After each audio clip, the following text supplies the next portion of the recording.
In the meantime, good evening. How you doing? My name is Jay Jeffries. I'm the meteorologist at WFXG Fox 54 in Augusta, Georgia. And welcome to this fantastic program. Wow. Okay, I'm gonna go ahead and do it. Q&A. Yes, I'm glad I'm back on TV. Yes. Man, oh man. As my mom said, and she passed away in July of last year. She was a school teacher. She was 87 years old, and she was still teaching school. She said, one thing, if you do right in life, they can't keep a good man down. So that proves it. Okay, well, we got some strong thunderstorms headed our way. I'm here to tell you. Oh, I'm sorry, wrong job. Oh, man. I got to get that right. Welcome to the 50th anniversary of the desegregation of the Medical College of Georgia.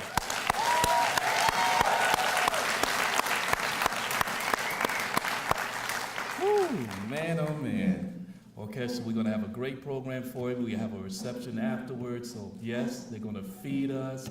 We got some fantastic students here. Hello, students.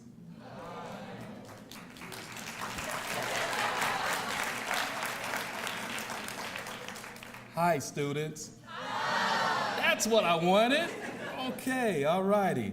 We're going to bring up a group that has gotten together, and this is basically the students here at the college. Of course, they do a fantastic job. They're known as the serotonins for Lift Every Voice and Sing. Can I get them to come up in front and do your thing for today? It's a cappella.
She says, I'm not a student. That is great. Give them another big round of applause. We will have them back in the program here coming up a little bit later on. That's a fantastic job. I'm a musician, so I appreciate great music. Who was bass, by the way? Who's bass? I'll say bass. Here we go. All right. Like now, we'd like to bring to the podium a young individual that is very talented, very educated, and is a leader. I'd like to bring to the podium remarks Dr. David Hess, the interim dean for the Medical College of Georgia.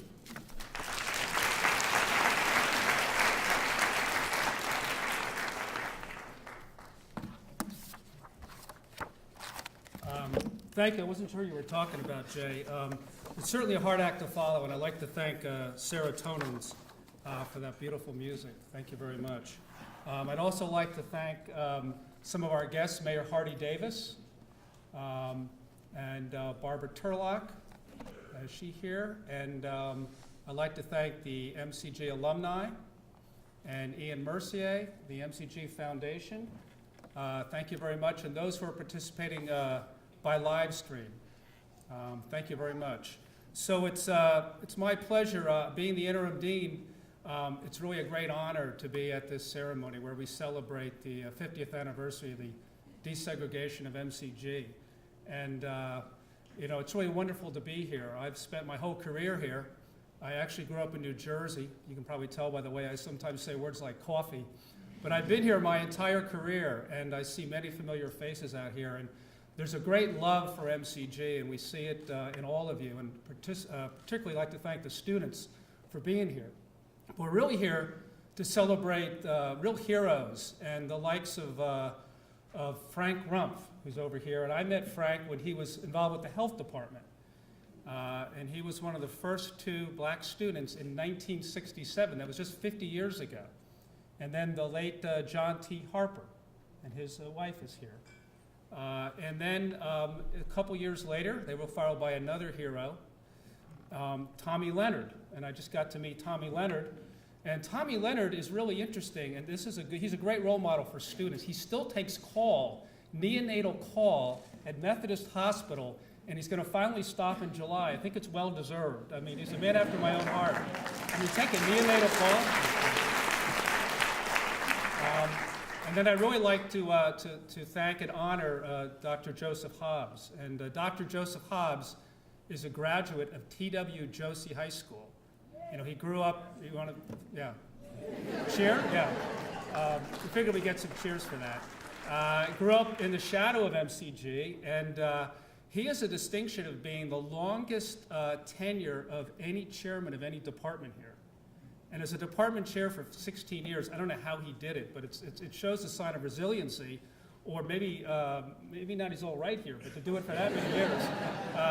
And when I became interim dean just a few weeks ago, I had a critical decision to make, and I called Dr. Hobbs, and he gave me very sage advice. So I think we all look to Dr. Hobbs for his advice. And then lastly, we'd like to really honor Walter Rice, who was the 16th dean here. And he actually grew up in Nigeria. His parents were missionaries. So he grew up with African children. And it was important for him to be here to desegregate MCG too. So it was a combination of things. I'd like to just honor all those, all of you doctors. You've all played big roles, and just honor all of MCG. And now what our task is, now that we've had this great past and these great pioneers, we want to continue forward.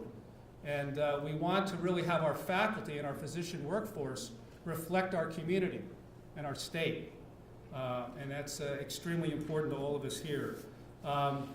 So I'd also next like to also honor the committee that put this together. You know, medicine is a team sport, we all know that. And I'd like the committee who put this, together to stand up now. Stand up, don't be shy. And this took a lot of organization.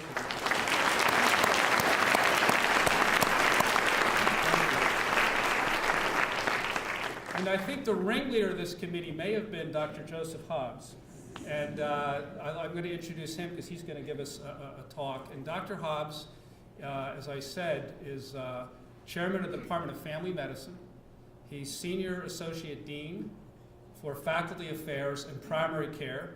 And also on a national level, he's well known nationally. He's president of the Association of Family Medicine Departments, so he's known nationally. And we're really fortunate to have him here. So, Dr. Hobbs?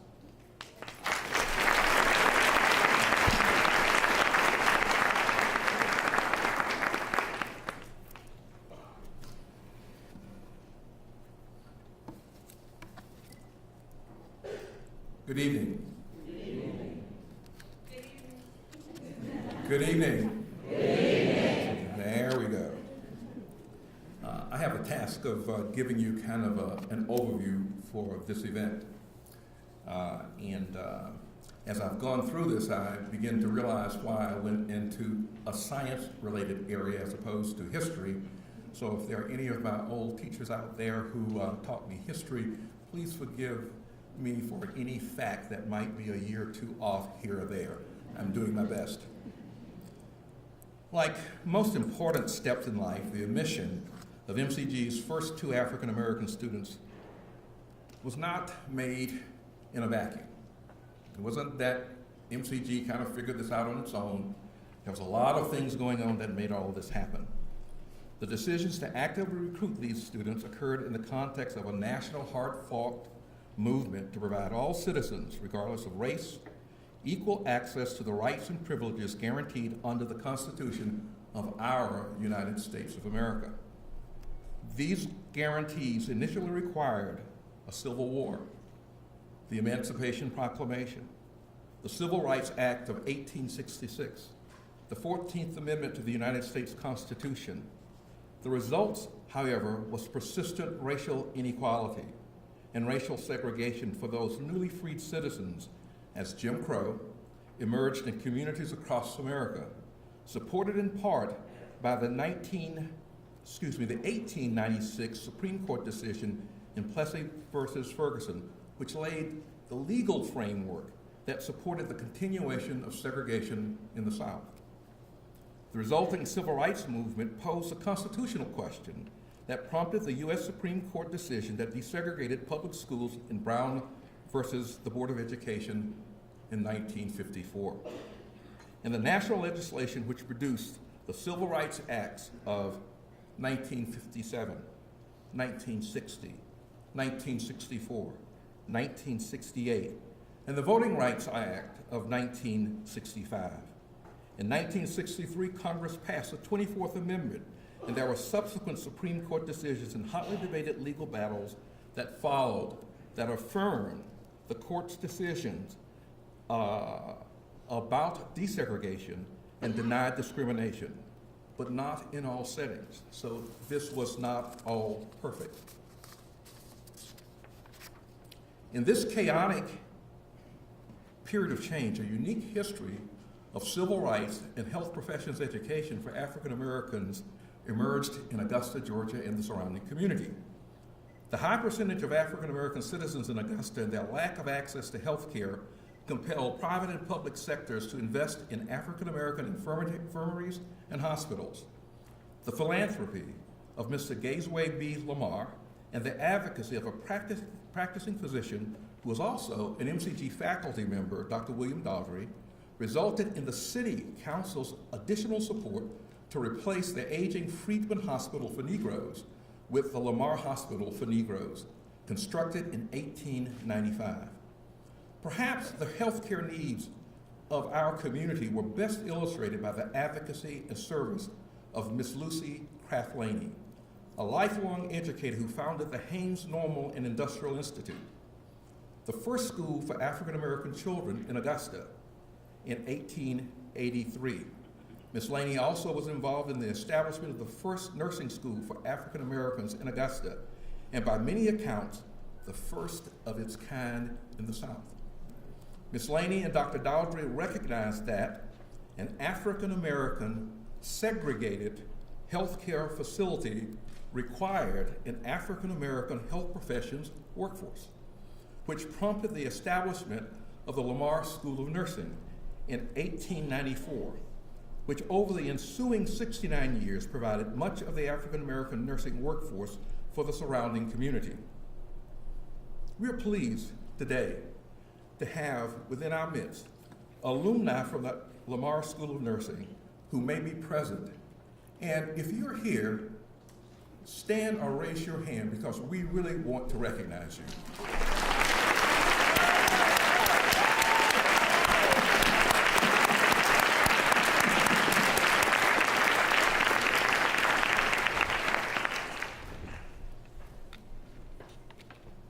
Now, the presence of this African American nursing workforce in our community created an environment that ultimately facilitated the accommodation of the nurses, physicians, and yes, the eventual medical students of color in local hospitals supporting medical education in our community. With respect to this evening's event, It must be noted that the Lamar School of Nursing and the corresponding Barrett School of Nursing, which was for white students, both of University Hospital, consolidated in 1964, thus ending nursing segregation education in our community fully 3 years earlier than our medical school's admissions of tonight's honorees. So again, thank you.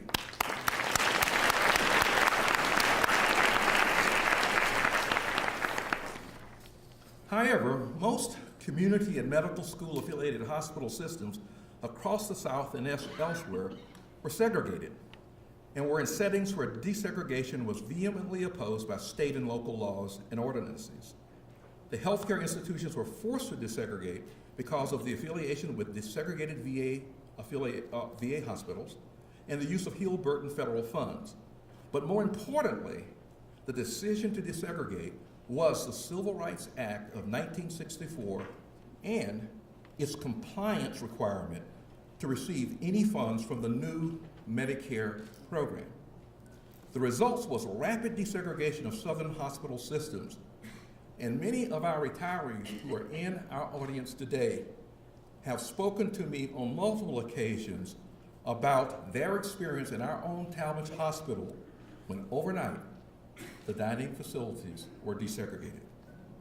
Our medical school's desegregation occurred in a local environment created by the civil rights work of the late attorney Jack Ruffin, who became Augusta's first African-American Superior Court judge, the local and state NAACP, local churches in our communities, especially in the African-American community, and local African-American politicians, and quite frankly, leaders in our community of all ethnicities who believe that the right thing to do was to create an equal environment.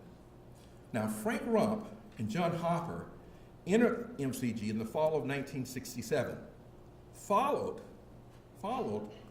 by the first two African-American female students, Angela Valencia Sims and Elizabeth Hawkins Wood, 4 years later. These students entered an MCG environment where the legacies of doctors George N. Stoney and Thomas Walter Josie prompted African-American community, These students entered an MCG environment where the legacies of Dr. George N. Stoney and Thomas Walker Josie, these were prominent African-American physicians in our community. These individuals set the stage for an emerging cadre of black physicians within our community. Now, these black physicians in our community, spontaneously when our students showed up at MCG, provided mentorship, advising, and social support for these and many African-American students that followed. We want to especially recognize the following. Dr. Allen Brown, he was the first part-time physician at Medical College of Georgia. Dr. Paul Weston, the first African-American physician to have privileges at University Hospital. His brother, Dr. Ramsey Weston. Dr. William Griffin, the second black physician to have privileges at University Hospital. And Dr. Bobby K. Anderson, a psychiatrist in our community. These physicians were members of the Stoney Medical, Dental, Pharmaceutical Society. And is there anybody here who's a member of that organization today? Raise your hand.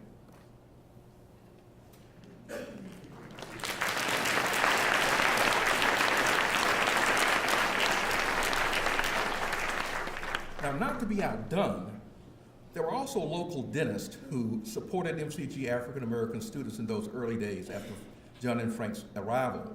They included Drs. Lattimore Blunt, Dr. Maurice Thompson, Dr. Arthur Keller, and Dr. James E. Carter, Jr., whose contribution to the dental profession was honored in a recently placed monument on Laney Walker Boulevard, not far away from a similar marker for Dr. Carter's father, Dr. E. Carter Sr., the first African-American dentist in Augusta, and Margaret B. Carter, the wife of, let me get this straight, Dr. Carter the Jr., was a pharmacist, but spent the majority of her career providing science and chemistry education to African-American students at Lucy Craft Laney High School, just down the street. And in that setting, she's produced everything from doctors, lawyers, whatever. And in fact, one guy that I know that I can't actually have a good conversation with because he is the chair of theoretical physics at Baylor University. You all may recognize that her son, their son, James E. Carter III, spent part of his career at MCG as Director of Minority Affairs. I, as a proud product of the Richmond County Public School System, as is my wife Janice and my 3 children who are embarking on successful careers of their own, this list would be incomplete if I did not recognize local, state, public, and private school teachers in our community who prepared young minds to take those first educational steps into health and other STEM professions. Of note, in the Augusta community is the work of educators like Rosa T. Beard, who nurtured science students at T.W. Josie through a Rocket Club. And her work continues today with young African-American women of our community through the Rosa T. Beard Debutantes Club. I'm told that members of the club, along with some of their advisors, may be present tonight. And I would personally like them to stand if they are here.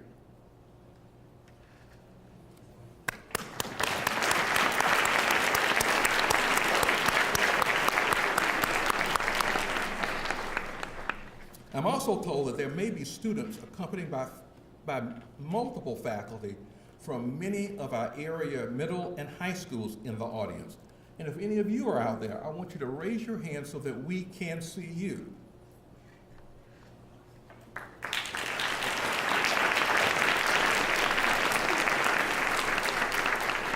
The reason that we want to see you, because you are our future. You are our future. Also within our audience may be members of Payne College's Minority Association of Pre-Medical Students, MAP. And if any of those are there, please raise your hands.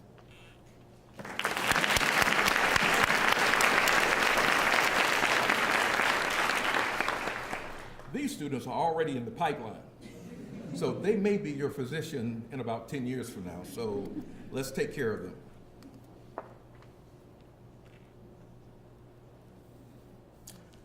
And I didn't know where to put this, but Dr. Rumpf, there may be one of your classmates in the audience who's been running around saying that he knows you and he's made this trip to be here with you. And I think it's Dr. John Darden who graduated in the class with. Where's he?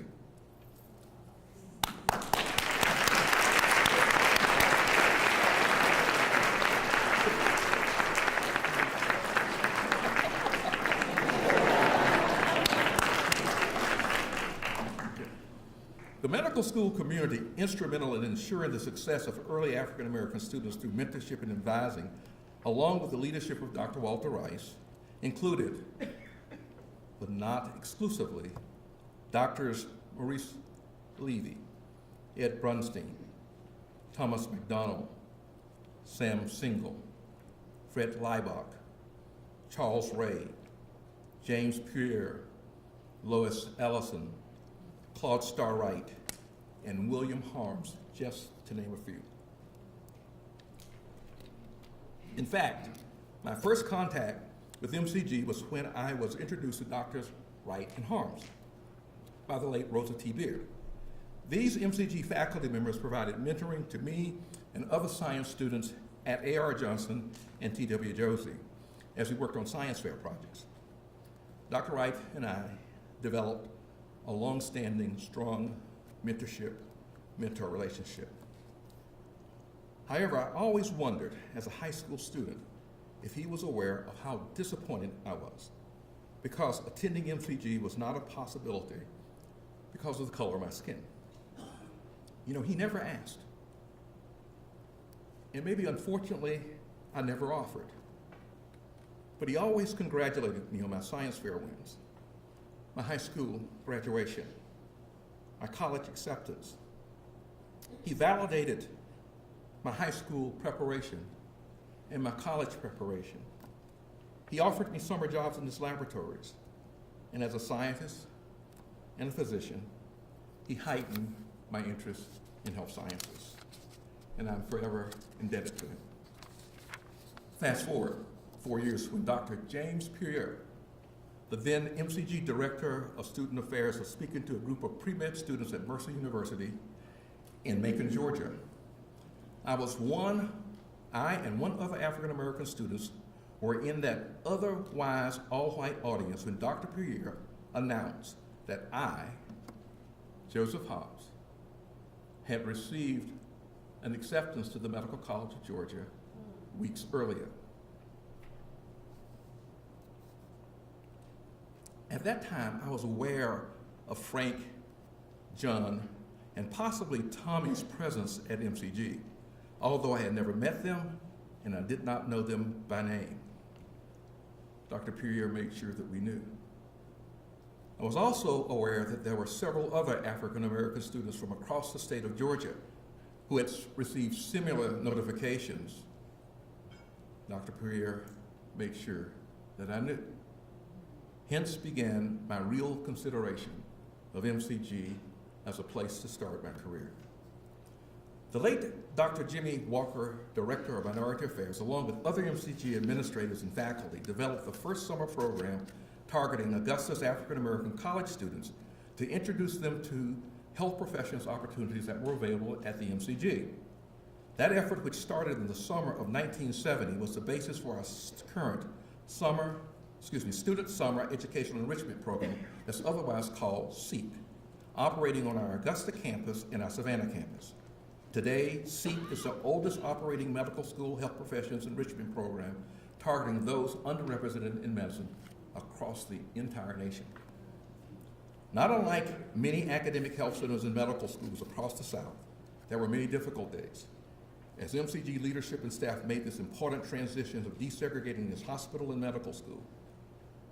But enough cannot be said for the support from the African American staff at MCG and in other health systems supporting medical education throughout our city, who were especially proud of the fact that students of color were finally here.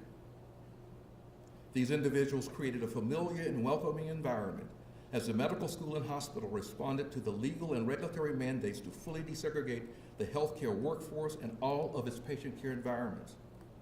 Many welcomed those early African American students into their homes, invited them to their churches and social organizations.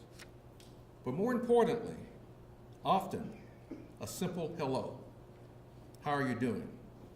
How can I help you? Provided support and encouragement to the first African American students and those of us who gladly followed. To all of those individuals, as well as to the Payne College student community of that time, the Medical College of Georgia and the Augusta University community is forever grateful.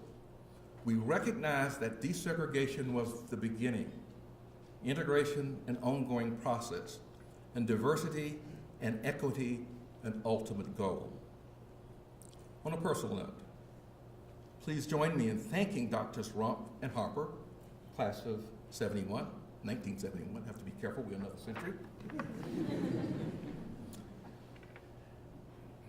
And Dr. Leonard from the class of 1973, for the examples that they set as medical students, physicians, and brave and caring people who paved the way for those of us who followed. Today, 50 years later, we should fully recognize our past, understand our current and future challenges, and seek to uphold the legacy set by John, Frank, and Tommy. We at MCG at Augusta University remain committed to the production of a diverse health professions workforce that addresses the needs of our local, state, and regional communities to achieve the elusive goal of health equity for all. Thank you.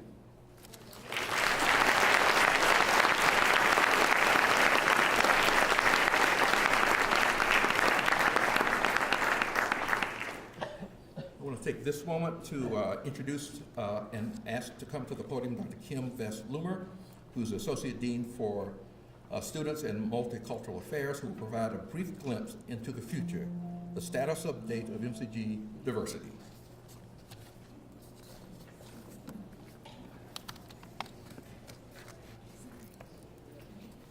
Thank you, Dr. Hobbs. Part of our mission is to create an inclusive environment and also to be certain to produce culturally competent physicians. And with that, I wanted to share with all of you a snapshot of what MCG looks like today. So if you look, each of our classes has 230 students in it. And if you compare the last 5 years of our student body data, you'll see that we have had incremental successes. And I think this also demonstrates our continued commitment to build a diverse physician workforce. So over the last 4 years, you'll see in 2016, we started with 87 women. We've had an increase of 33%, and they now comprise about 46% of our student body. You look at our African American students. 5 years ago, we had 9 students enrolled. We've had a 294% increase in 5 years, and our African American students represent 13% of our student body today.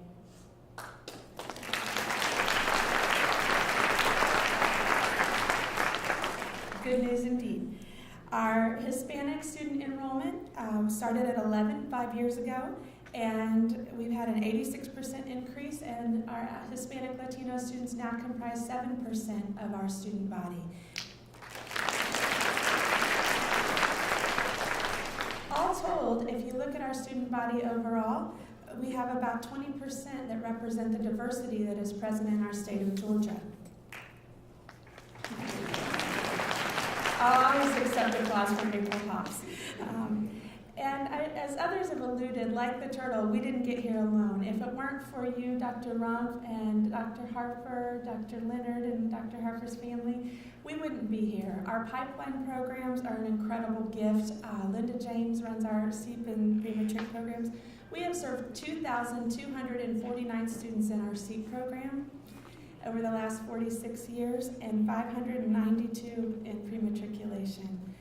We have an incredible student body here. You recognize them today, but they have a Student National Medical Association. This year, we have the new chapter of the Latino Medical Student Association, and they have created pipeline programs with local schools, with the Boys and Girls Clubs, with Junior Medical League. The pipeline continues. I want to give you a glimpse here. Doctors Harper and Rumpf blazed a trail. Dr. Leonard, Dr. Spearman, Dr. Hobbs, there's a plethora of folks that blazed a trail for what you see up here today. We are incredibly proud of all of our physicians from MCG. And I wanted to share this with you because this particular picture, as the new young students say, went viral. It went viral in that it's been shared almost 25,000 times. Think about that, 25,000 times, this picture of 17 of our African American MCG students. 25,000 times that's been shared in the last couple of weeks. But do you know what's in that picture? It's not just 17 of our African American physicians. What's in the picture is a class president, an interest group president, a person who's in the a cappella group, a U.S. Navy veteran, a clinic chair, and a curriculum VP.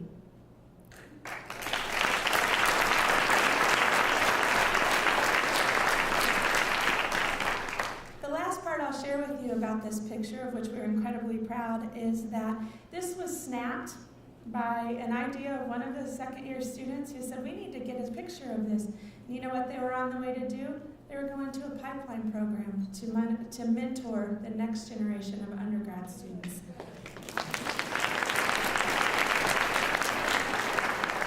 That's a snapshot of our current students, and we can't help but be grateful of the rich history, but it also renews and restores our hope and commitment to diversifying the physician workforce here in Georgia.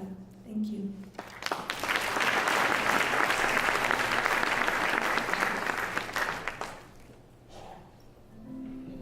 Well, that was interesting, wasn't it?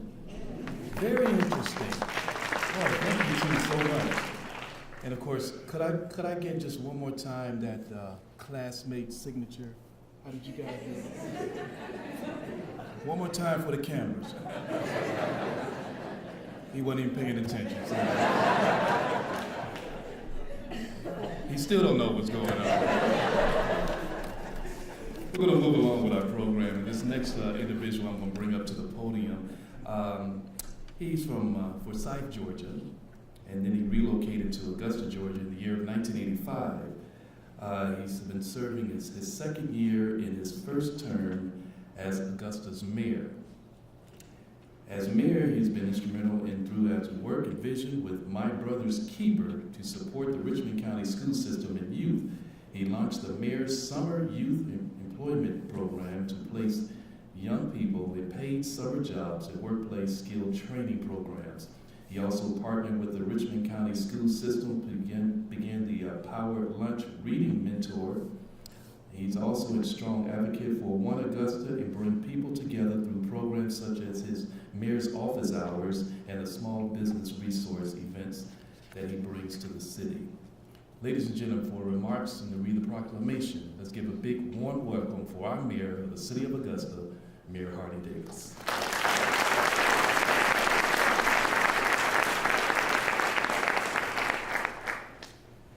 I think we can count on Jay for not so much weather or numbers. This is actually my third year in office, first term.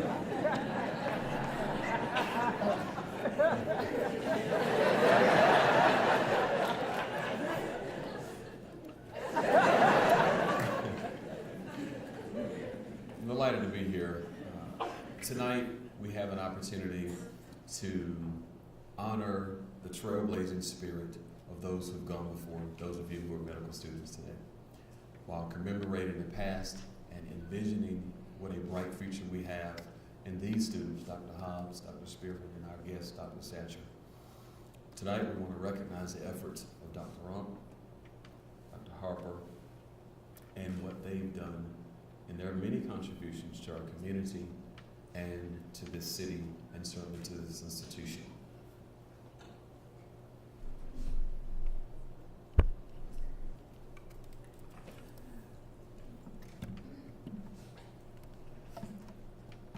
Dr. Hobbs has shared a tremendous history with us, but I want to share just a few of these thoughts. In recognition of the late Dr. John T. Harper, Sr., and Dr. Frank Rump, whereas the late Dr. John T. Harper, Sr. and Dr. Rump were both natives of rural Georgia, when opportunities for African Americans were scarce and both had a desire to become physicians, and serve in the Medical College of Georgia, founded in 1828, accepted its first African American students 50 years ago, this 2017 calendar year, under the prolific guidance of former Dean Dr. Walter G. Rice. And whereas the contributions of Dr. Harper and Dr. Rump provided the foundation for a legacy of diversity, which we see today, and inclusion at the state of Georgia's public medical school that is ranked among the top 10 schools with the most African American students. And so on today, as mayor of the city of Augusta, we recognize and commend the late Dr. John T. Harper and Dr. Frank Rump for their groundbreaking and lasting contributions to medical education abroad and in the state of Georgia.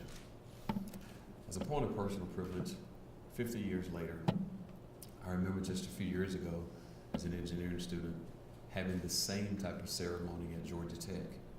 I could not be more proud than to be the mayor, Augusta's first African American elected mayor post-consolidation, to present you with this proclamation. Dr. Hess, Dr. Hobbs.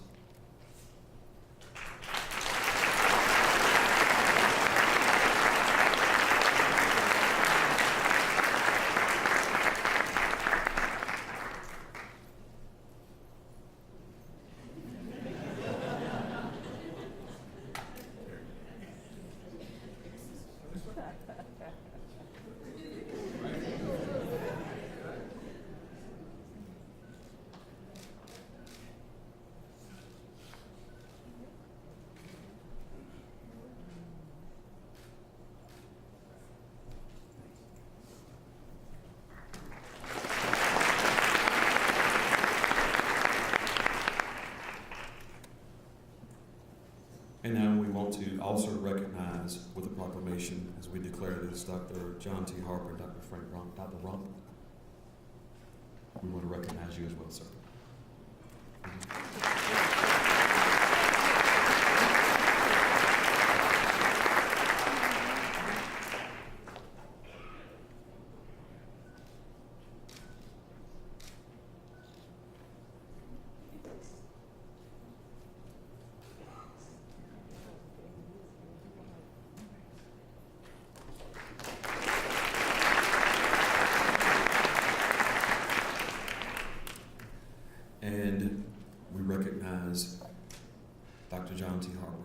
Harper.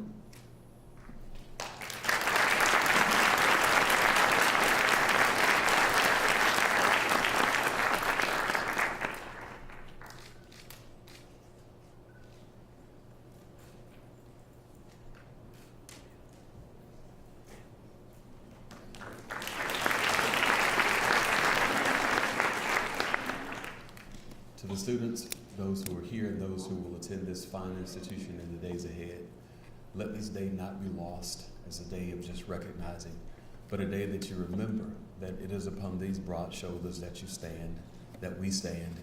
Dr. Hobbs, our future is bright. Our healthcare will be in good hands. Thank you.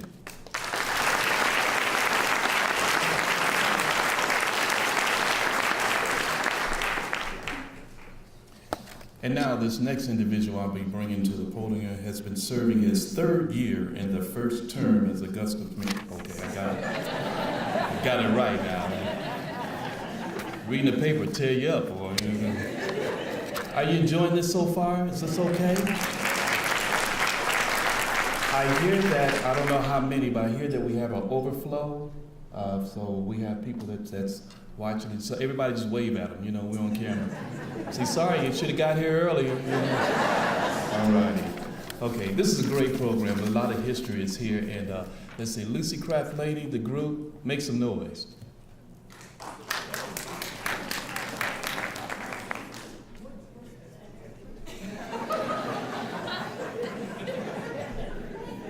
What's wrong today? Okay. Where are we now? We are on this program. Almost lost my place. Mayor Davis, thank you so much for all you do for the city of Augusta and your continued success here across the CSRA. Right now, I would like to bring to the podium Dr. Hess, would you please join me and come back up for a presentation of the plaques, and he has some guests that would like to come up. Thank you. This is April Hobbs in M3, a third-year medical student, daughter of Dr. Joseph Hobbs. And now,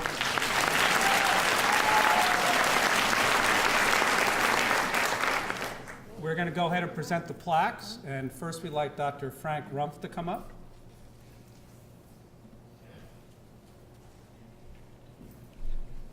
In recognition of Frank M. Rumpf, Sr., MD, class of 1971, a trailblazer in the desegregation of the Medical College of Georgia, February 7, 2017, the 50th anniversary commemoration of this important milestone in the history of Georgia's public medical school.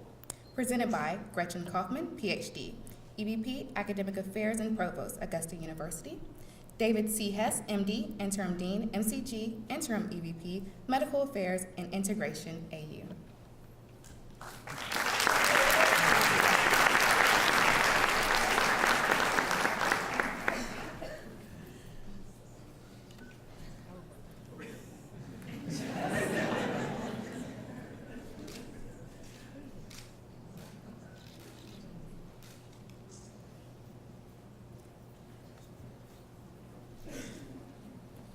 Dr. Rumpf's invited to make some remarks.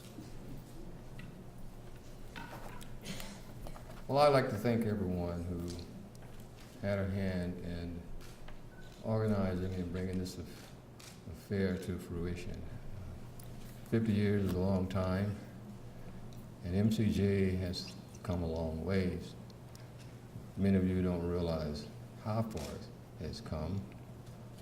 I can because first day I came here, met with Dr. Rice. He gave me a real picture of what he thought, how racism was going to impact me here. In his own words, he said, basically, they don't want you here. And so that was the beginning. But some of that was true, but there were also people who wanted me here. But when I finished MCG, on graduation day, I told anybody who would listen that I'd never come back to Augusta. Well, as it turns out, I ended up back in Augusta as Commissioner of Health for Richmond County and the District Health Director for Public Health and Mental Health. and also part-time faculty, guess where? MCG. So never say never. I like to say that there's a challenge for everyone, especially the young people. I challenge you to read the preamble of the Constitution and meditate on it. Then I want you to look around to what's happening in this country today and see if we are moving forward toward it, standing still, or moving backward. But more importantly, you need to see what you can do and what your role in pushing forward the ideas of the preamble to the Constitution. This country is not what it can be, and it's not what it ought to be, but it's up to you to make it what it should be. Thank you.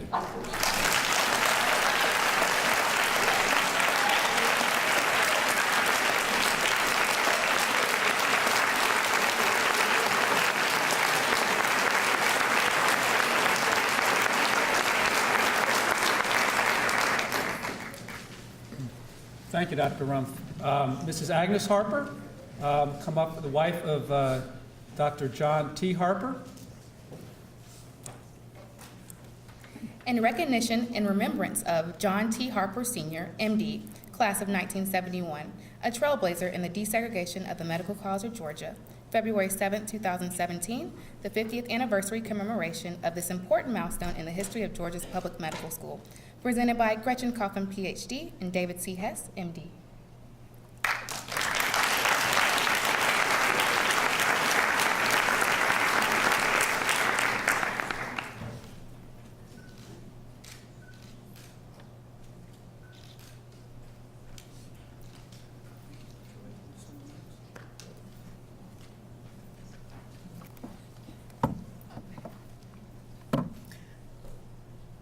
John Thomas Harper was an African American from rural Georgia who had a dream. His dream was to become a physician. When his mother had surgery here at University Hospital during his during his freshman year at Morehouse, he visited her. And it was then that he decided that when he finished Morehouse, he would apply to the Medical College of Georgia. He applied and was accepted without knowing that there were no black students here. His mentors at Morehouse suggested he choose one of the other schools where he had been accepted. The reason was he wasn't the first Morehouse student who wanted to come to the medical college. The first student was told he would be accepted if he passed some remedial courses or something of that sort. So they told him he should go somewhere else. He was a good student and had a good future. He was awarded a state merit scholarship. This scholarship paid full tuition and for books. So he decided, for economic reasons, that the Medical College of Georgia was the place for him to come. He came and he accepted the social challenges that he had while he was here. John was not a person who boasts, so he never told anyone that he was the first or one of the first blacks to graduate from the Medical College of Georgia. He acknowledged his perseverance in his own quiet fashion.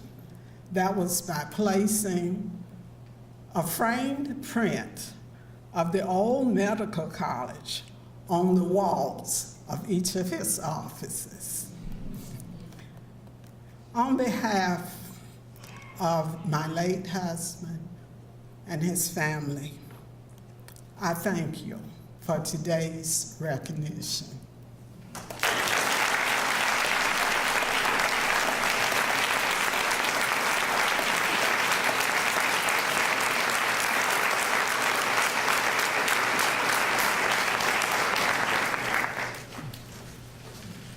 Tommy Leonard, please come up.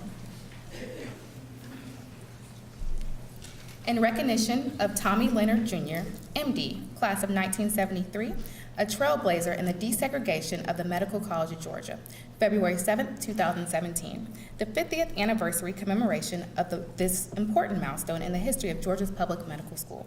Presented by Gretchen Kaufman, PhD, David C. Hess, MD.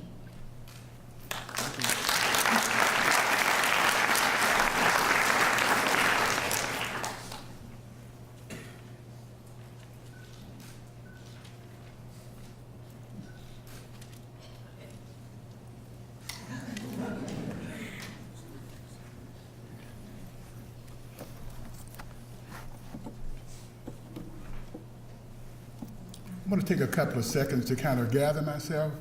It's wonderful to look out at all the participation today. Thanks to Dr. Hobbs for arranging this. I have to concur with Frank and Agnes about a lot of the things. This may be very therapeutic for me. I vowed 50 years ago I wouldn't come back, and I'm here today. So that could tell you that it wasn't what happened, but did not really feel like you were included. And I'm hoping today represents a time to say we made the right decisions, we as a university and medical college, in accepting these Afro-American students, and they all have gone on and done very, very well in a lot of different areas. Frank and our careers kind of paralleled early on, but to the point that Frank was my best man in my wedding in San Antonio. And I want to personally thank Frank and Agnes and John.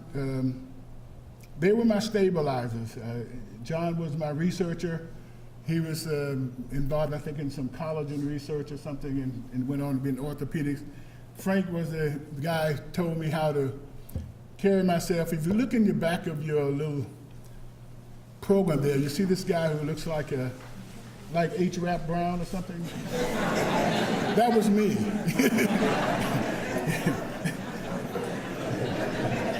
And that I attended Tuskegee University in Alabama. I was there when Lurleen Wallace sent in the troops. I was elected by the students to represent the Students for Change, and it's a whole litany of things that occurred in a lifetime. But I'm very happy for today, though. Very happy for it, and it's been very therapeutic for me. Thank you.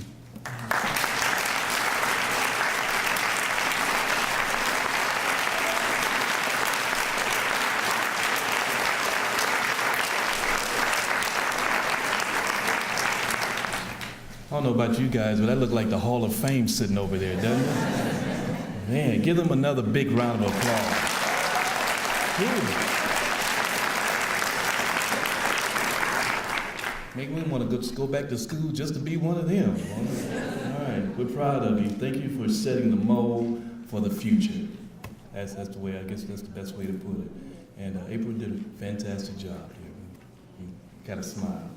All right, here we are. Ladies and gentlemen, I would like to bring to the podium now the Executive Vice President of Academic Affairs and the Provost for Augusta University, Dr. Gretchen Kaufman. Bring her.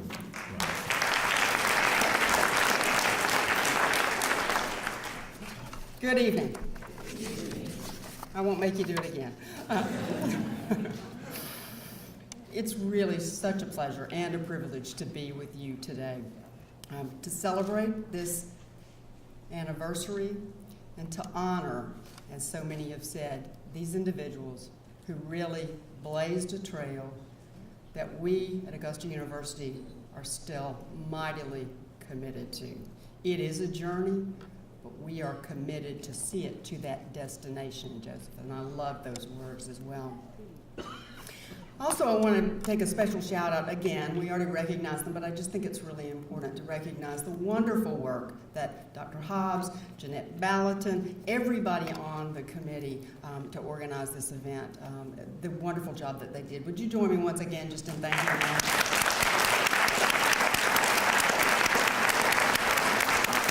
Talk about throwing a party and having people show up. This is truly wonderful. And now I do have the great pleasure of introducing our speaker, Dr. David Satcher. I've had the good fortune of meeting and hearing Dr. Satcher on several occasions. We won't go how far I've been here, but I also kind of grew up here from a career standpoint, and I've had many wonderful opportunities, and some of those were on visits from him previously. So it's really difficult, I can tell you, to actually introduce him without going on and on and on. That's not why you're here. It is, though, true that he has accomplished so many things, and he's had such a storied career, so we really can't do all of that justice. But I'll hit some high spots. Dr. Satcher is a physician scientist and public health administrator with an extensive track record of leadership, research, and community engagement that now spans more than 5 decades. He's Phi Beta Kappa graduate of Morehouse College, holds the MD and PhD degrees from Case Western Reserve University. As many of you know, Dr. Satcher served as the 16th Surgeon General of the United States and the 10th Assistant Secretary for Health in the Department of Health and Human Services. He's held many other positions as well, including the Director of the Center for Disease Control and Prevention and Administrator for the Agency for Toxic Substances and the Disease Registry. Dr. Satcher held top leadership positions in the Charles R. Drew University for Medicine and Science, Meharry Medical College, and the Morehouse School of Medicine. He's been awarded more than 50 honorary degrees. I know they populate the walls of your office, right? As well as probably so many awards, they truly are too numerous to name. He currently is the founding director and senior advisor for the Satcher Health Leadership Institute at the Morehouse School of Medicine in Atlanta. Dr. Satcher, it is truly an honor to have you with us here today. Please join me in welcoming Dr. Satcher.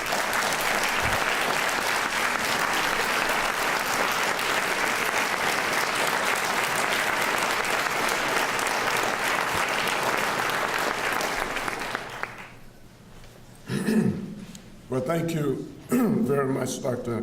Kaufman. I'm delighted to be here. I'm sure, like many of you, I'm somewhat overwhelmed, to be in the presence of Dr. Rump and Mrs. Harper, Dr. Leonard, Dr. Harps. It's been quite an experience. So the first thing I need to do is thank you. Thank you for inviting me. Thank you for allowing me to be part of what a special day this has been. I feel like you say, as I told Dr. Harp, you don't really need me. This day is amazing. It's something all of America really needs to witness. Really rich living history in so many ways. So I'm delighted to be here. I bring you greetings from the Morehouse School of Medicine, even though I'm supposed to be retired from there. I'm in the last quarter of the first century of my life. So I thought it was time to retire. But I'm lucky to be still quite healthy and able to really be active.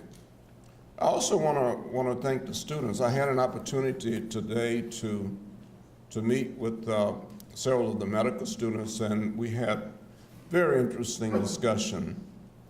I feel like asking them to come up here and tell me what to say, because they were so great with their questions.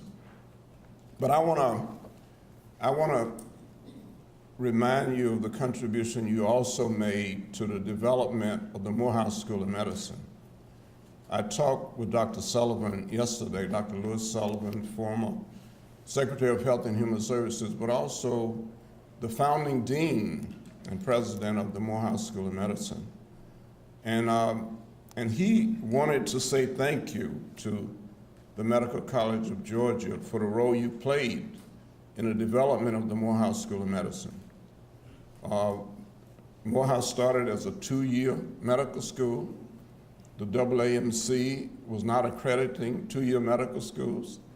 The only way that Morehouse could continue to survive and grow was to have agreements with 4-year medical schools that virtually guaranteed that Morehouse students would be accepted after they had met the requirements of the 2 years at the Morehouse School of Medicine, including the board exams. And the Medical College of Georgia was one of the first schools of medicine to agree to accept those students. And of course, Morehouse School of Medicine is doing quite well today, but those were difficult years, those beginning years, and I'm sure that the experience of Dr. Rump and Dr. Harper and Dr. Leonard helped to prepare this institution to agree to play that role in the support of the Morehouse School of Medicine. The impact, even though I'm sure you had a difficult time, but the impact of your presence here and the way you conducted yourself and the way you succeeded will last for many years to come, not just here, but I think throughout the country and in some ways throughout the world. My niece, Serena, who's practicing in Washington, was one of those summer students who came here and to be motivated and prepared to get into medical school. So I just want you to know that what you celebrate today is bigger than right here. The impact of those bold students and the impact of the institution, the bold institutions for taking that step in 1967 to admit these students. We all owe them a great debt of gratitude, so let's give them another hand.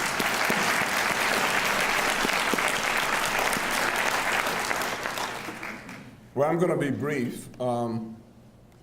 As you know, I've been around a while, and I sometimes, when I look at my life, I divide it into 3 stages. There was a first part of my life in which I would say that, like so many people, I was primarily a victim. I was a victim of a segregated South and of discrimination. I almost died at the age of 2 of whooping cough and pneumonia. And the one black physician in the area, Dr. Jackson, who came out to the farm to see me after my parents really pleaded. He didn't think that I would live out the week, and he told my parents that they should be prepared for me not to live out the week.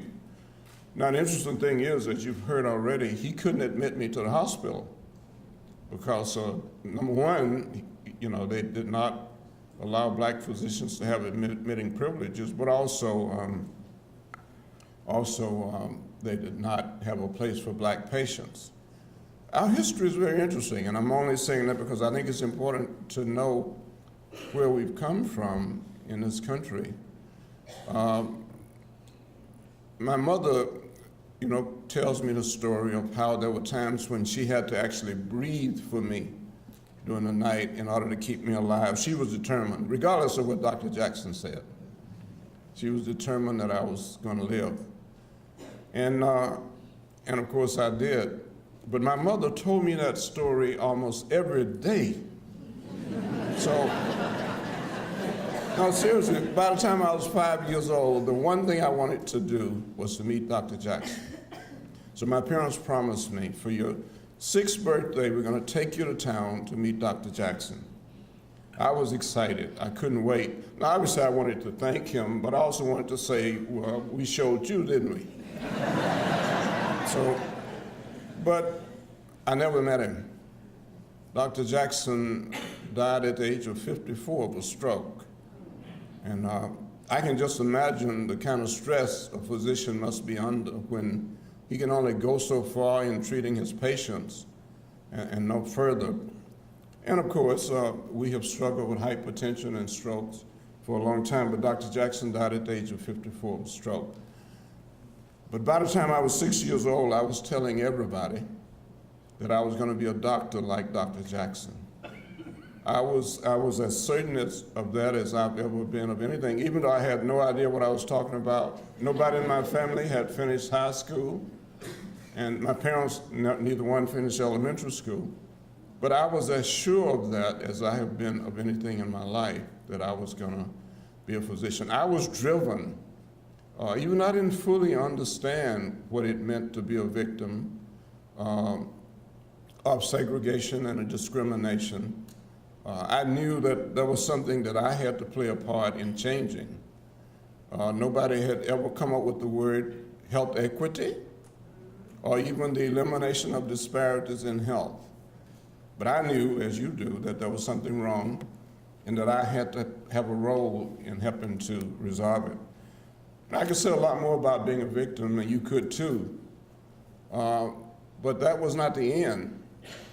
You know, I got through junior high and high school because of this great goal of mine. I said no to drugs, no to violence, no to a lot of things that other kids didn't say no to, because I was determined that I was going to be a physician. And I ended up at the Morehouse College. Now, I could talk all day about Morehouse, but you don't want me to do that, right? Let me just say that it was quite an experience. Of course, in 1955, there had been the Montgomery bus boycott, where the citizens of Montgomery, under the leadership of Dr. King, the reluctant leadership of Dr. King, you should know that. Dr. King didn't go to Montgomery to be the leader of a boycott.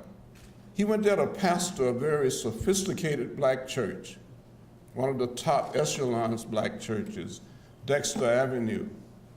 But the community prevailed upon him to lead this effort because they were tired of discrimination on the buses in Alabama. And so Dr. King said yes. And of course, the rest is history in terms of his leadership. And within a year, of course, of people walking, and my brother was a student at Alabama State, the Supreme Court ruled that segregation of the buses in Montgomery was unconstitutional, and that was the beginning, in the minds of many people, the beginning of the civil rights movement. But certainly in 1955 and what happened in Montgomery, I was just starting high school, graduated from high school in '59 and went to Morehouse College, just really determined I was going to be a physician. And I'd been there just over a year when the word throughout the campus was that there's going to be a meeting of the students to talk about segregation downtown Atlanta. The largest store, Rich's, made so much money off of African Americans, but would not hire African Americans. The only restaurant in Atlanta that would serve blacks was Pasca's. So we lived in a segregated environment. And many of you, of course, know that better than I do. And let me just say that we as the students decided that we were going to challenge that system. Now, when you spent your whole life thinking about going to medical school, and finally you get a chance to get into college, and somebody says, you know, we're ready to take on this system. Now, I made the mistake of walking to Ebenezer every Sunday that we knew that Dr. King was going to be in town. By that time, he had moved to Atlanta. He was co-pastor of Ebenezer with his father. And so we would walk the 5 miles or so to Ebenezer to hear him speak. And it was dangerous to hear Dr. King speak. He had the ability to educate, motivate, and mobilize better than anybody I have ever met. He mobilized people to action. And I was mobilized. And so I joined the student movement. And that was sort of what I look back on as the second phase of my life, and that is the confrontation, where you finally decide you have an opportunity to not just be a victim, but to confront the system. There are a lot of ways to confront the system. I mean, we talked about that today, right? You know, how you can confront disparities in health. You know, you can provide quality care. There are a lot of ways, but the way we confronted the system of segregation was to demonstrate and to be willing to go to jail and to be nonviolent, to suffer whatever it took to change the system. And a long story short, we did. Well, something happened to me doing all of that. I continued to do well in school, took my books to jail with me, and students used to laugh at that. But I did, and of course, by my senior year, was elected student government president. and also the leader of the student movement. And I'll just say one thing about that. In my senior year, we held a hunger strike. Some of us ended up in jail in Atlanta, and that hunger strike got publicity all over the world. And the business community of Atlanta, led by Coca-Cola, decided that if they were going to be a global city and they were going to sell their products all over the world, they couldn't afford to have this kind of publicity. So believe it or not, those business people met and decided that we're going to end segregation in Atlanta, and they did. It's amazing. You know, you're talking about how the hospitals desegregated almost overnight when they knew they were going to lose the Medicare and Medicaid funds. The business community knew that it was not going to be able to survive if it continued to get that kind of publicity. I'm very fortunate to have been a part of that, and I say that because, you know, whoever I am or whatever I am, it has a lot to do with the fact that I had the opportunity to work as a student with people like Marion Wright Ellerman, whom you know as head of the Children's Defense Fund. When I met her, she was a junior at Spelman and already a dynamic leader. She would go on to law school at Yale and become the first African American to pass the bar in Mississippi, and then to develop the Children's Defense Fund. And if you don't know anything about the Children's Defense Fund and what Marion Ellerman has done over the years to support children and to make sure that legislation was in place, even in the Affordable Care Act, that children's oral health care and all of those things were included. Marion Ellerman was a student when I met her. Otis Moss was a student when I met him. Lonnie King was a student. But they were already leaders, and they had an impact upon me. So by the time I left Morehouse, I sort of had entered the third phase of my life. And that was, I'm supposed to be a leader. It's not enough for me just to go to medical school, and I was going, but I have a responsibility to be a leader in medicine. And so I went to Case Western Reserve MD PhD program with that attitude. I'm supposed to make a difference for people. Regardless of what it means, I'm supposed to do that. And the rest is sort of history. I've had a lot of opportunities to lead.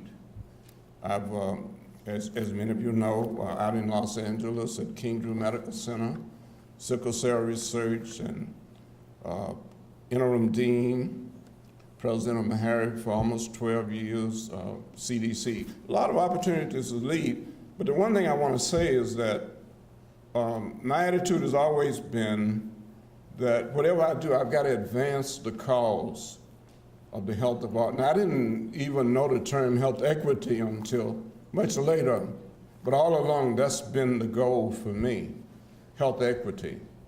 And I want to just say a word about how I don't need to declare anything.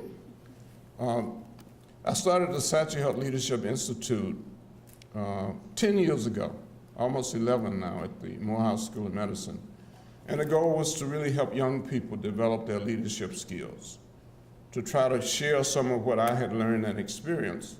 And so that's what we did. We started the Leadership Institute. We have 3 programs, one to help physicians and others learn skills in health policy, a program for community health leaders. We've had 10 mayors, Mayor Davis, to go through that program, and we've just gotten funded to develop a program specifically to bring more mayors into the program. We've had 40 pastors to go through that program.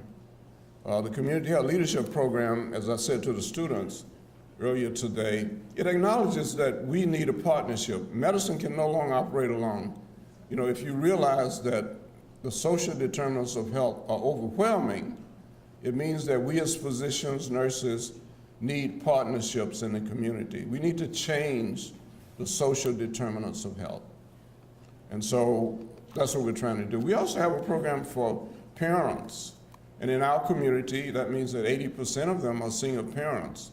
I was telling Dr. Hess about the fact that we focus on child development 0 to 5, and especially the development of the brain, and all of the ways in which parents can expedite the development of the brain.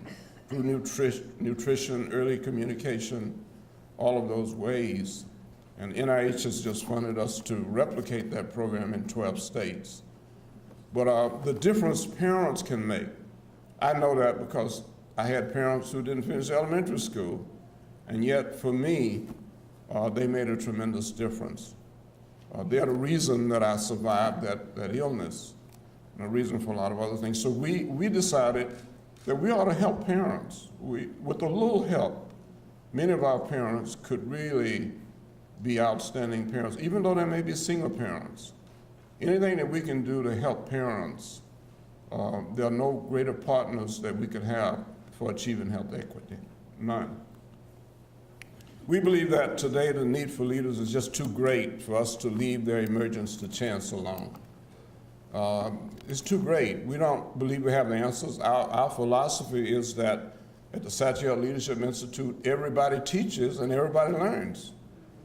So we learn from our students, whether they're parents or community leaders. We learn things that make us better in our work in the community in terms of trying to improve the health of the community. I learn, and as you know, I've been director of the CDC and leading programs all over the world, and yet when those parents come and I interact with them, I learn things that I didn't know. And I become a better leader because of it. And hopefully, by interacting with us, they become better parents, or better mayors, or better pastors. Well, you probably can't read all of that, but let me just briefly say, we talked about health disparities for many years. As you know, as Surgeon General, I released Healthy People 2010 in 2000, 10-year plan for the health of the American people. And for the first time, this country declared we're going to eliminate disparities in health. Now, we had said before we were going to reduce them. But the language made a difference. The language galvanized people throughout the country and the world, as you hear later, that we could perhaps eliminate disparities in health. And we define disparities as differences. Now, when you talk about ethnic diversity and what happened here 50 years ago, it's amazing to think about that. Diversity is an interesting concept, especially when you put it together with inclusion, right? And you decide we're gonna make sure that we include diversity in our student body, in our faculty, in our leadership. So that was a major step forward. So eliminating disparities in health has changed a lot since those students started here 50 years ago. We talked about diversity of race and ethnicity and gender, and now we're involved with certainly disabilities. We're involved with gender diversity, gender identity, all kinds of areas where we have to stop and try to include people. Inclusion is really critical. But the key thing is not so much male versus female, white versus black. It's do we recognize the different experiences that people bring with them? And do we allow that to influence the way we do business? That's the issue. Does a black student bring the kind of experience that makes a difference in terms of the way we deal with people? I'll tell you this brief story. I promised the students I would. When I was a third-year student at Case Western, and I was going in and out of medical school and back to the laboratory. That's the MD, PhD program. But I was on OBGYN, and there were 9 students. I was the only black student. I was the only black students in most of the classes I took. But I remember on the first day, and by the time I had gotten involved in the community around Cleveland, but on the first day, we 9 students were lined up to learn how to do pelvic exams. And what I noticed right away was the lack of privacy. I noticed, of course, that all the patients were black. This was Cleveland, this was not Augusta. And it was a really kind of situation that was inhumane. So I said to the other students, I'm not going to participate, and I walked out. Well, the head of the department got really angry. He said he was going to put me out of school. And of course, having worked as hard as I had worked, you can imagine what it was like that night for me. and I was supposed to see the dean the next morning. So the next morning I went to see the dean, who was Fred Robin, whose name many of you know because he won a Nobel Prize in vaccine development. So when I went to see Dean Robbins, he sort of smiled and said, "David, I understand you got yourself into some trouble yesterday." I said, "Yeah, I guess so." He said, "Well, do you know what happened this morning?" I said, "No." He said, "Well, the other students walked out too." All right.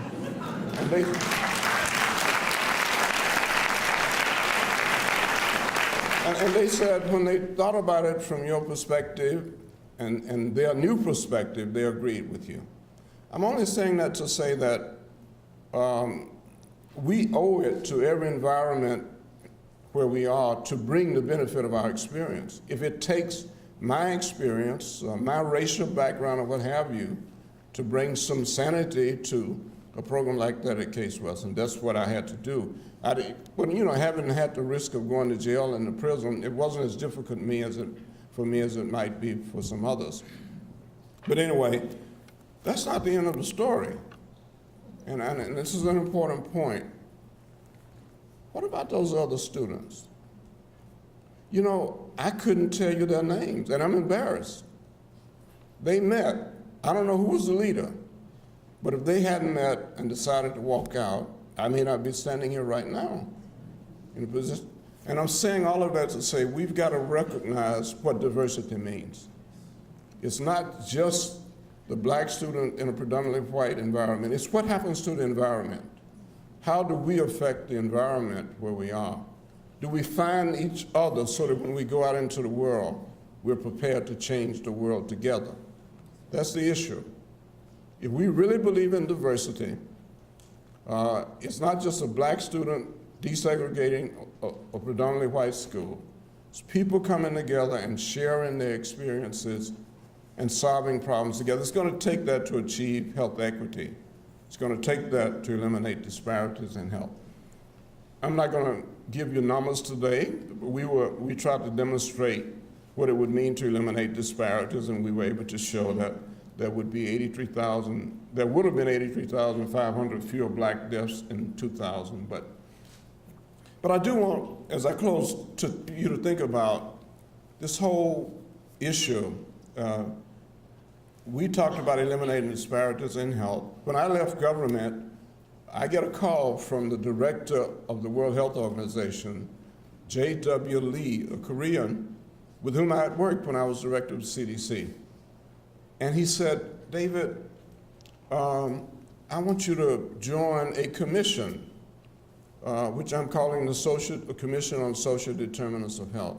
I was a little surprised. J.W. Lee was an outstanding infectious disease specialist, had led efforts with malaria and other infectious diseases. When he became director of WHO, we just saw a new era of infectious disease.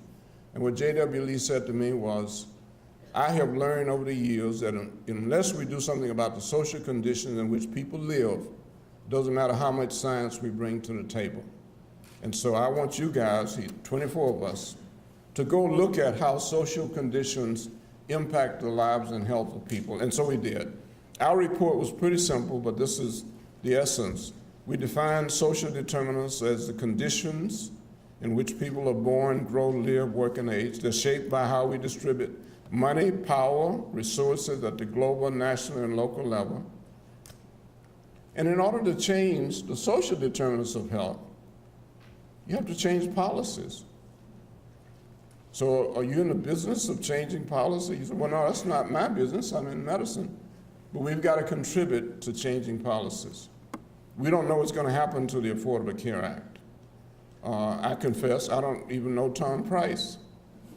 But I know that ultimately, if we're going to achieve health equity, we're going to have to deal with the social determinants of health. We're going to have to. So what is health equity? It's interesting. It's going beyond eliminating disparities in health. We want to attain the highest level of health for all people. It's the avoidable or remediable differences among groups of people.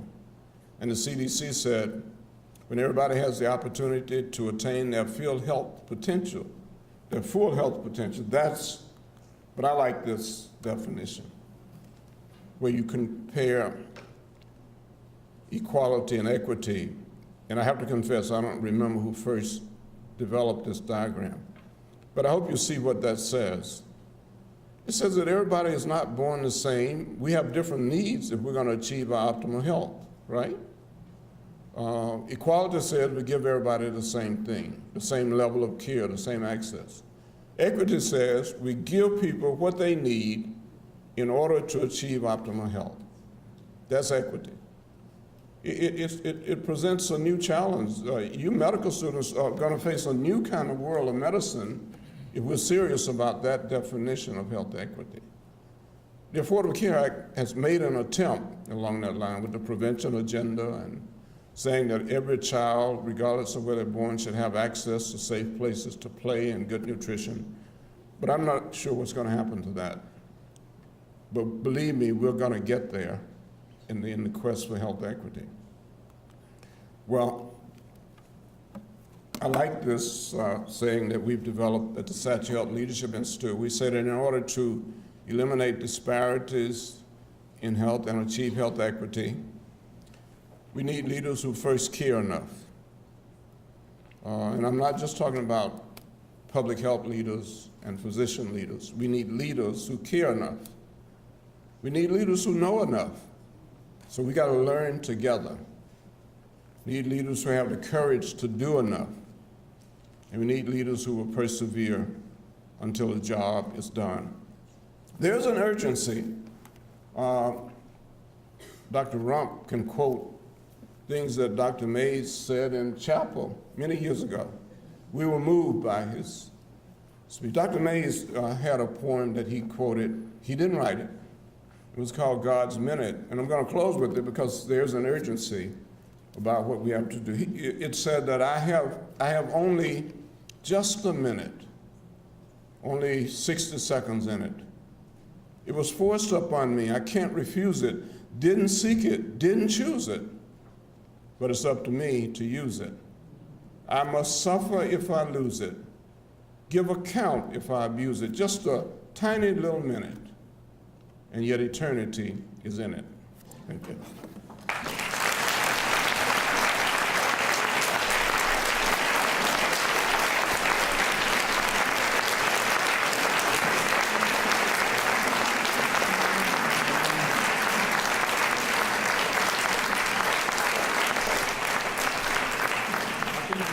Deserves another big round of applause.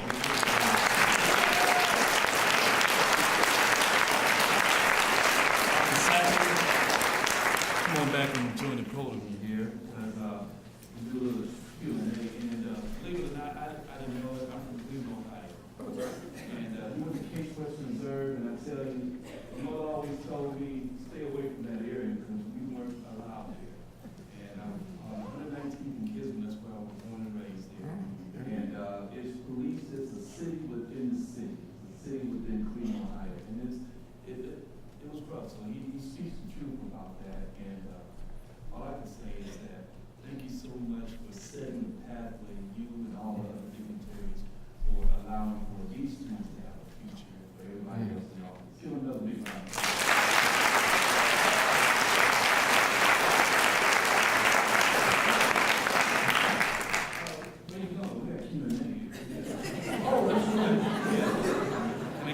Water or something? Yeah, I got some. Need something to drink? I have some right here. Okay, all right. We're gonna open it up to the future here. Boy, how you doing, sir? You doing all right? Oh, you like that? Okay.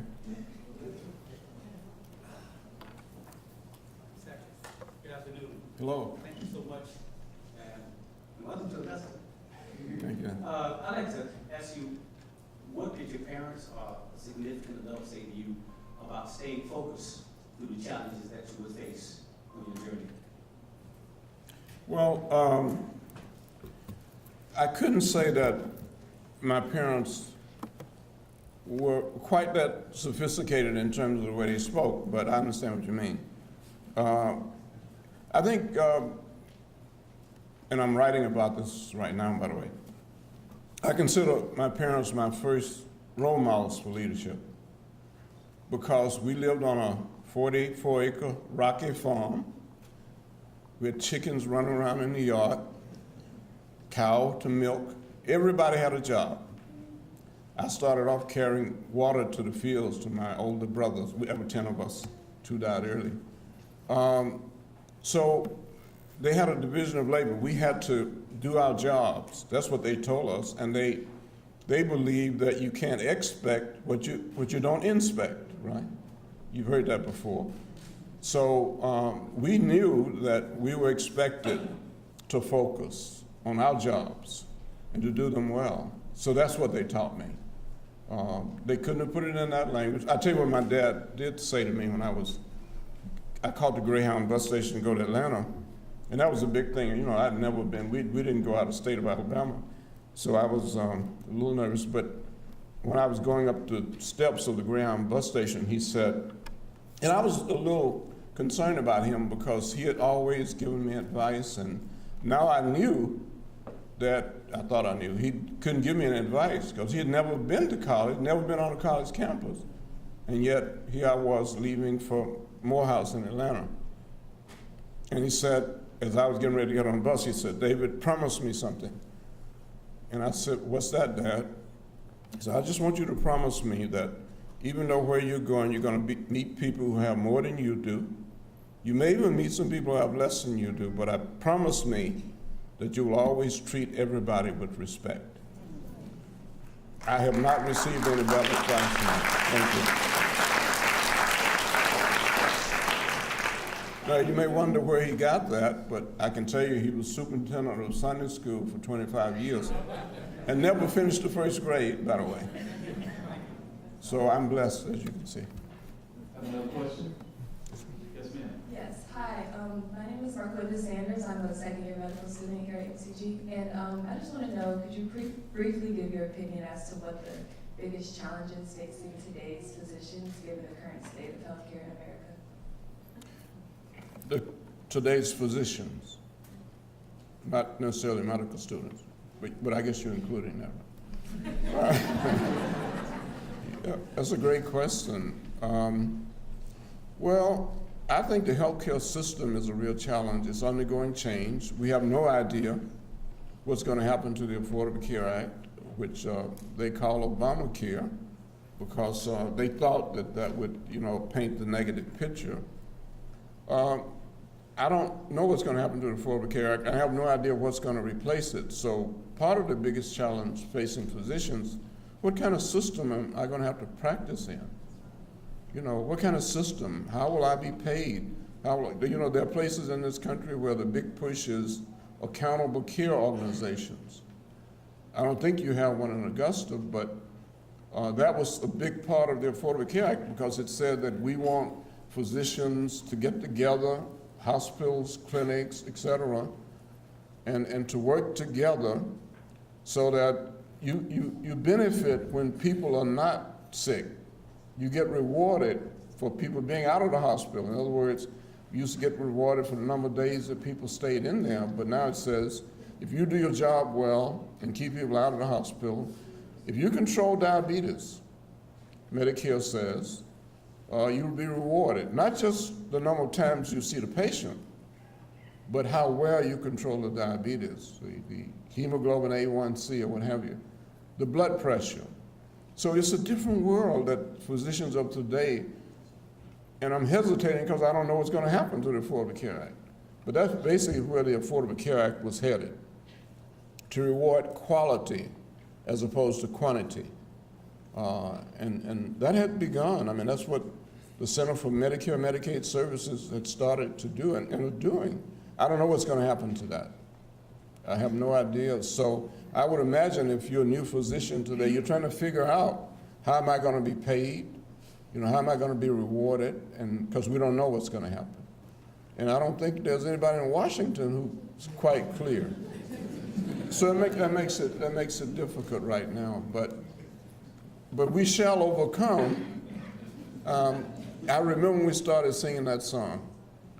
I don't know where it came from, but I'm sure it came from the religious background of people. But we we will. You know, I believe that we will overcome even all of the craziness that we're dealing with right now. I think we will stay the course and we will overcome. But I hope you don't get discouraged, because you're going to have to confront some things that I didn't have to confront, that Dr. Hobbs did not have to confront, Dr. Rump, Dr. Leonard, and others. But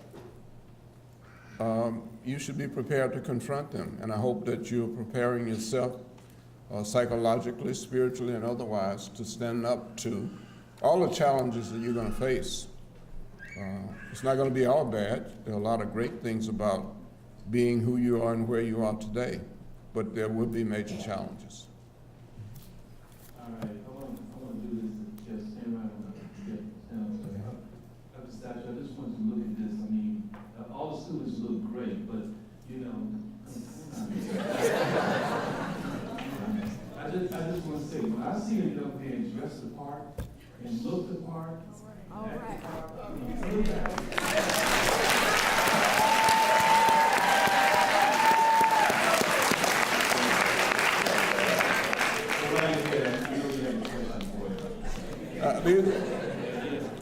These are some impressive students. I was very impressed with the time I spent with them. Yes, thank you for that distinction. Dr. Satcher, seriously, it's a tremendous honor to hear you speak. My name is Chijoke Hamadika. I'm a second-year medical student, and I have a question more on a personal level. What for you was your biggest challenge during your medical journey, either as a student or otherwise, and how did you overcome it? Wow. Well, I mean, there were different challenges at different stages, and I pointed out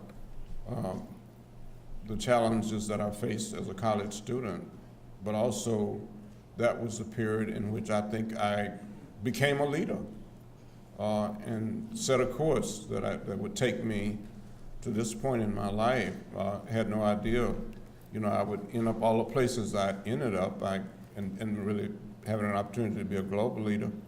But I think you just have to be prepared. You have to be prepared to respond. When the challenges come, they're going to come. You're going to have to be prepared to take advantage of the opportunities and respond to the challenges. And I think that's what this environment does for you, but not just the classroom. It's the interaction that you have with each other. I wish I could convince you guys, regardless of your race or ethnicity, that you ought to be finding each other. You ought to be finding each other because you're going to need each other. You're going to need each other as you go into the future to solve the problems that we have to solve. So I commend you for the extent to which you're doing that. I probably didn't answer your question, but I do that sometimes. Yeah, but you look good, though. That's right. We'll take one more here. Yes, ma'am. Hi, thank you again for coming to speak with us tonight. My name is Ijama Okuye. I'm a second-year medical student here at MCG as well. And you mentioned in your talk, you talked about how medicine really can't be practiced alone, and it has to be connected. And we all, as future physicians, really need to be familiar with the social determinants of health and how they all interplay with our patients. Do you think that medical students now are being appropriately trained to attack these public health concerns of our communities, or do you still feel like there is any disconnect between medicine and public health? Well, there's certainly still a disconnect between medicine and public health. Too much of a disconnect. I think we are beginning to move closer together, but I don't think that we have yet adapted our curricula to the point that we're adequately dealing with the social determinants of health. I mean, I just think this has all happened. That report came out from WHO in, 2009? So it's happened really fast, and together we're going to have to take it on. And that's why I think the whole issue of community health leadership is so important. We need physicians with backgrounds in public health, health policy, to get together with people who are going to be mayors and city council people, and there's got to be more interaction.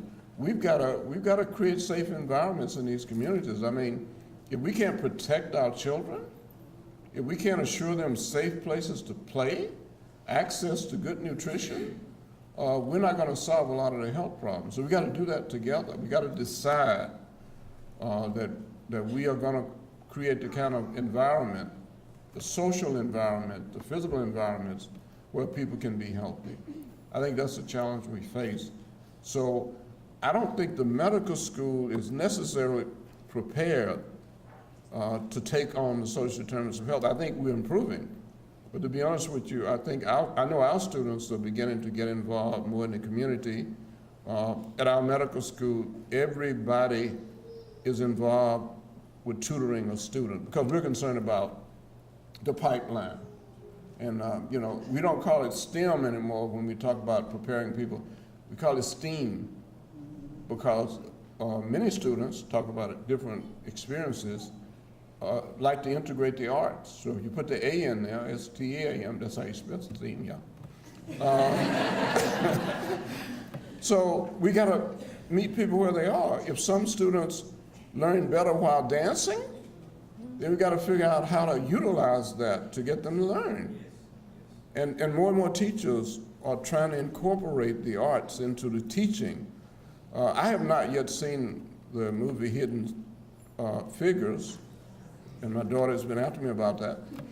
But I understand there's a real message there in terms of what different people bring to the workplace, their backgrounds, and how it's gotten this country to where it is, even though we don't always acknowledge it.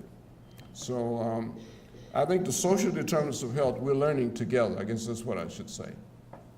We're learning together. Some of you are going to bring things to medical school that the faculty members have never experienced. And therefore, you're going to in time help to change the curriculum. People have to listen to students, by the way, because I think by listening to students, the curriculum continues to grow, continues to get better. And that's why we said the Satchel Leadership Institute. At this institute, everybody teaches and everybody learns. So you got to teach each other. You got to find each other, share with each other, and make each other better prepared. You get there. Thank you.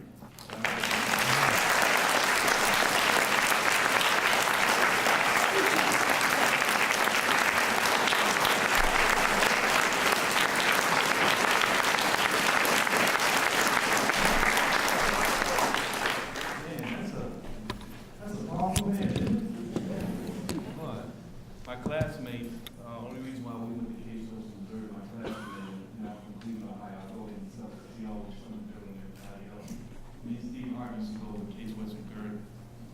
Case Western Reserve because they had pretty girls. That's the only reason why we went. All right, Dr. Hobbs, Dr. Hess, coming up here to the podium, please. And please join us, Dr. Sackey.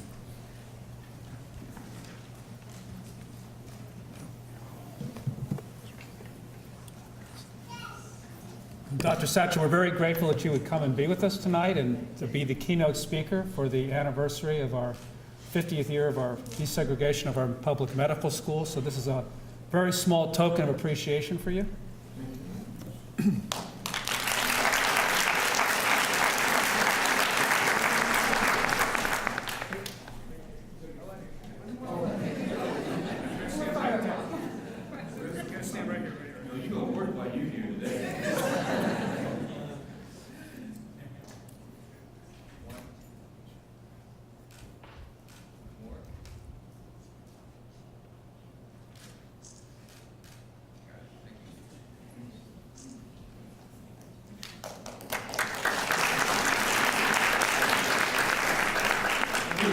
Things down there, we're getting toward the end of it. Students, have you enjoyed this so far? Yeah. It's been great. Yeah. Dr. Hobbs, I'm going to come back up to the podium here. Personally, I just want to say thank you for letting me be a part of it. Boy, this guy look good, don't he?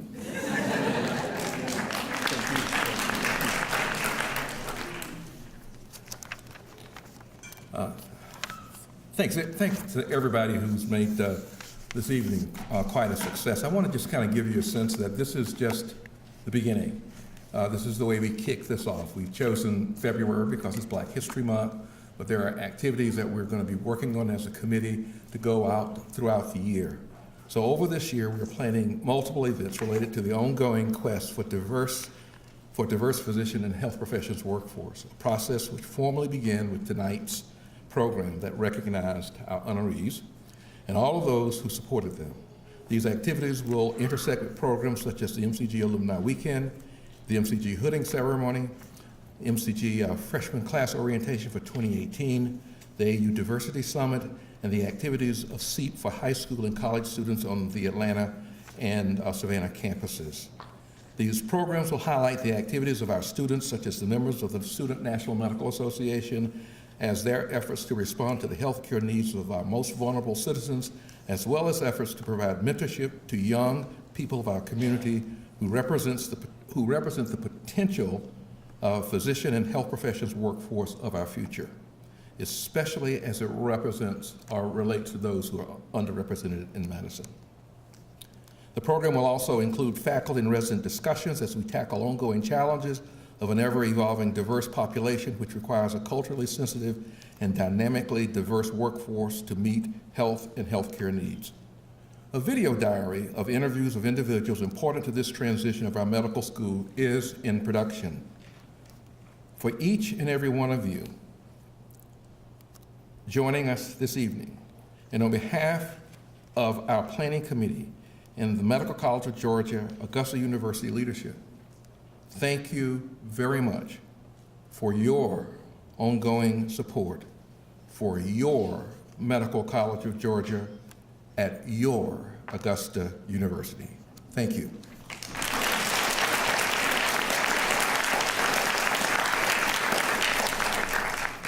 Earlier this week, we received an announcement, and to bring that to this group, which I think this is an appropriate place for that announcement to occur, I am going to ask Dr. Ron Spearman to come to the podium. Ron is a member of the class of 1974. We met in 1970, that's correct, in the SEAP-like program that summer. We have been competitors and best friends ever since. Our relationship has blossomed so much so that we reciprocate in being the godparents of each other's children. So Ron is here to make a very important announcement. And Dr. Hess, we would like you to join us for this announcement, please. Good evening. It is with tremendous pride and honor that I, as a member of the Board of Directors of the Medical College of Georgia Foundation, on this auspicious occasion, make this presentation. But I would like to add on a personal note that Dr. Leonard, Dr. Hobbs, and I were among the very few in the early years that had the opportunity to matriculate with Dr. Rump and Dr. Harper during those first 4 years. And because of their fortitude, achievement, and their moral support, which were of inestimable value, we feel that they have been perhaps the most significant nidus for where we are today. And this has led to an amazing progress, and most importantly, generations of, second generations rather, of faculty, students, and graduates of the Medical College of Georgia. In recognition of the 50th anniversary of the desegregation of the Medical College of Georgia, the Medical College of Georgia Foundation has formulated a $1 million endowment. The interest of this endowment will be used as an initial and perpetual source for scholarship funding to promote the diversity of the Medical College of Georgia. This investment will provide limited but consistent funding that will coincide with the 2017 entering class, those graduates which will graduate at exactly the 50-year interval that Dr. Harper and Dr. Rump graduated. We would like for the proceeds to be used to attract and sustain the bright students that would follow in the mold of the benefactors and of the honorees.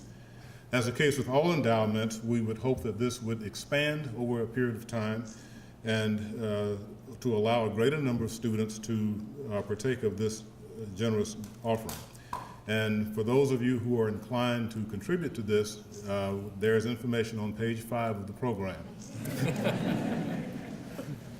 But again, it's with great pleasure that on behalf of the foundation that we make this announcement, and we look forward to great things in the future.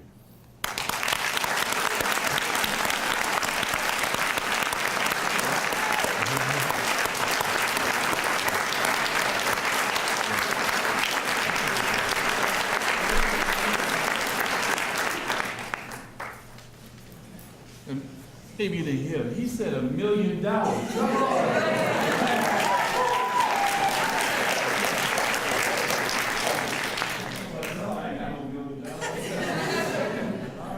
What is great?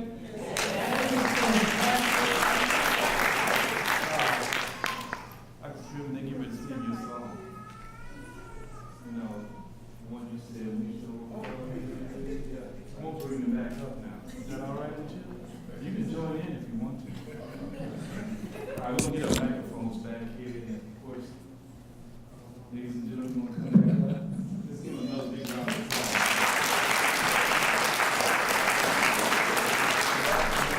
He's so serious.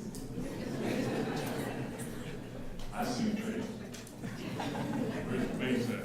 Over here. He looks good too, though. You know, I went for Cleveland State University, and from there to Mississippi State, and then I got my mortuary science in Fuji Tech. So I'm gonna give you one of these little white jackets. All right, here they are. Ladies and gentlemen, everybody can stand, please. Let's hold hands.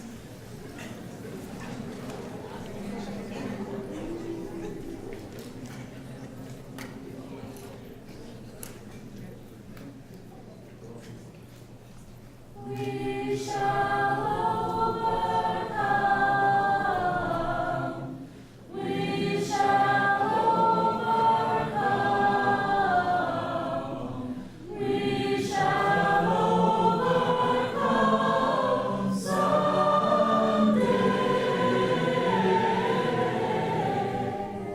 Oh, deep in my heart, I do believe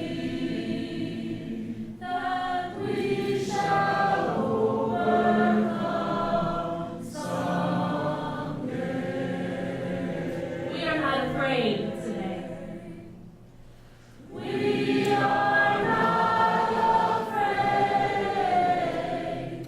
We are not afraid. We are not afraid today.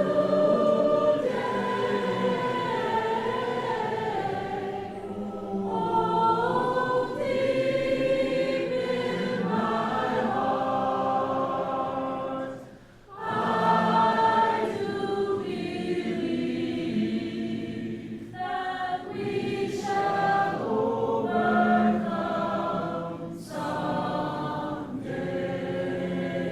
We'll walk hand in hand always. We'll walk hand in hand.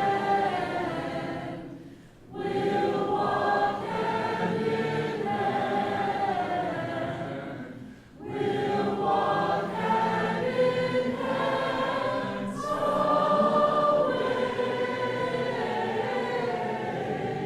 Oh, deep in my heart, I do believe that we shall overcome someday. We shall live in peace always. We shall live in peace. We shall live in peace. We shall live in peace always.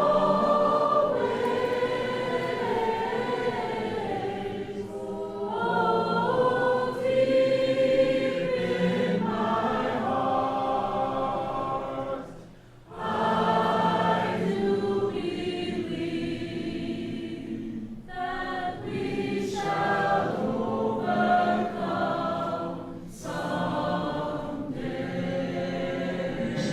over.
Ladies and gentlemen, I just want to say thank you for coming this evening. Thank you for celebrating 50 years. Of course, it's been a great program. Hope you got some knowledge out of it.